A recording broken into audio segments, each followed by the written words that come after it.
Welcome. We're here at the Woodrow Wilson Center in Washington, D.C.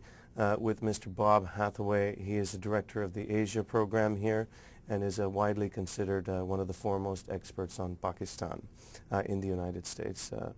Mr. Hathaway, pleasure having you with us. It's good to be with you. Mr. Hathaway, we've spoken to a lot of people here pertaining to the political issues of the hour. But Pakistan has various different issues that somehow don't get highlighted nearly as much as they should.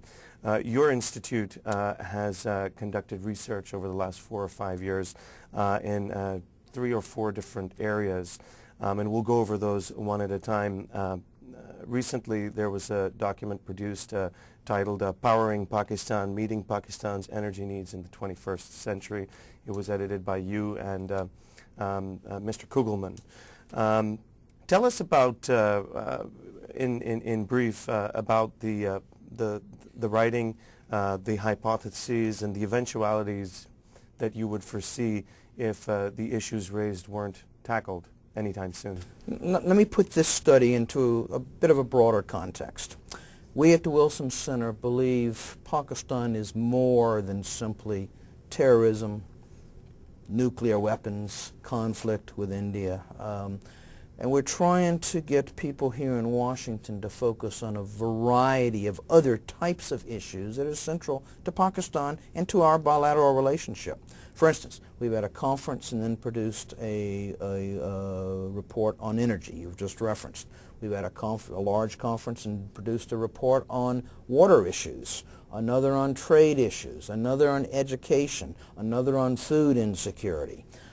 So we're trying to identify other issues that represent major challenges to Pakistan and trying to generate a discussion in this country but also in Pakistan.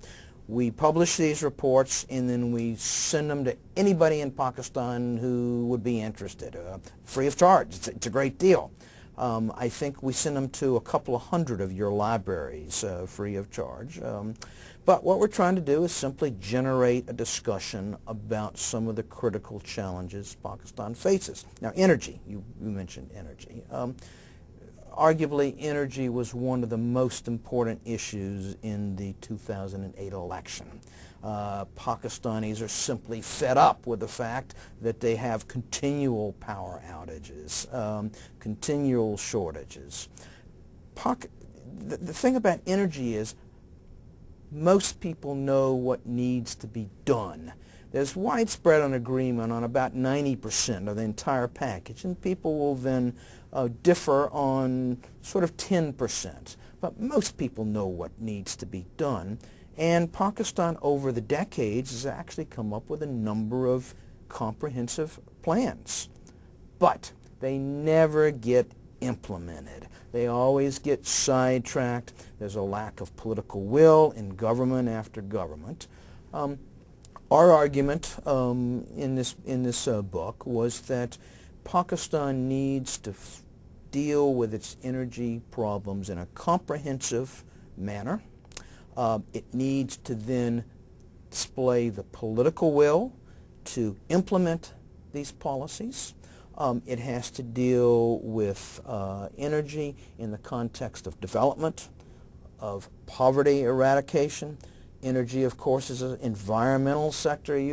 Pakistan today gets about 79% of its energy from either natural gas or oil, most of which is imported. You can't afford to continue to import this oil. You've got to diversify your energy sources.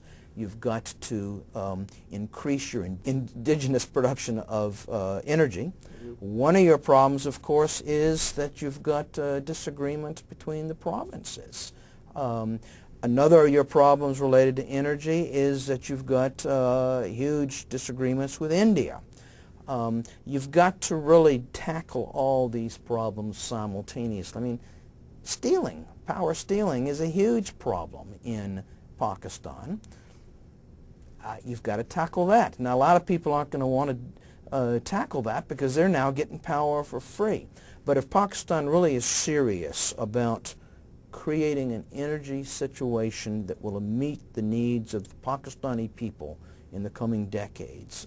It's really got to get serious and approach this whole problem in a comprehensive fashion, and then have the political will to carry out the policy. Both Pakistan and India are nuclear weapon-armed states, so nuclear technology exists on both sides of the border. One of the issues that gets highlighted often on the Pakistani side is that well-known deal that was struck between the Bush administration and the Indian government about sharing nuclear technology or civilian nuclear technology for power. Do you think that the U.S. should reevaluate the unequal relationship in this specific regard and perhaps share some nuclear civilian technology with Pakistan now? I've been going to Pakistan for 22 years. For 22 years, Pakistanis have said to me, don't link us to India. Treat us as a real country in our own right.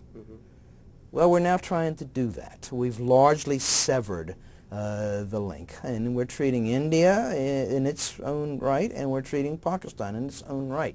So what we do for India isn't necessarily what we're going to do for Pakistan, and vice versa. No one is talking about giving a huge package of economic assistance to India. We don't give India the military assistance that we've given Pakistan and continue to give Pakistan. So there's no such thing as a one policy for everybody. Now, for your question, no. I think India and Pakistan are sufficiently different, have different historical experiences, different needs today, that no, I would not support such an agreement right now. But more to the point, there's no political will in this country for such an agreement. I know that aggravates my friends in Pakistan, but that's also a reality. Pakistan has a different history from India on these particular questions, and I think it's unrealistic for Pakistanis to think that they should be treated just as the Indians are treated. And again, to go back to where I started, for 20-some years, Pakistanis are telling us, don't treat us as simply an extension of India. That's fine. I guess my question was simply, we already have, in Pakistan, we already have nuclear weapons.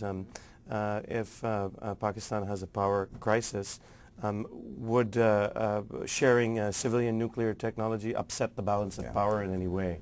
No one thinks that for either India or Pakistan, nuclear energy is going to, in any meaningful way, address your needs in the near term or the intermediate term.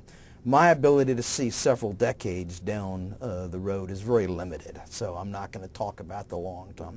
But simply nobody says that nuclear energy is going to make a meaningful difference in either India or Pakistan to address existing shortfalls. So I would think that people who want to focus on lack of access to American nuclear energy technology are simply throwing up a red herring.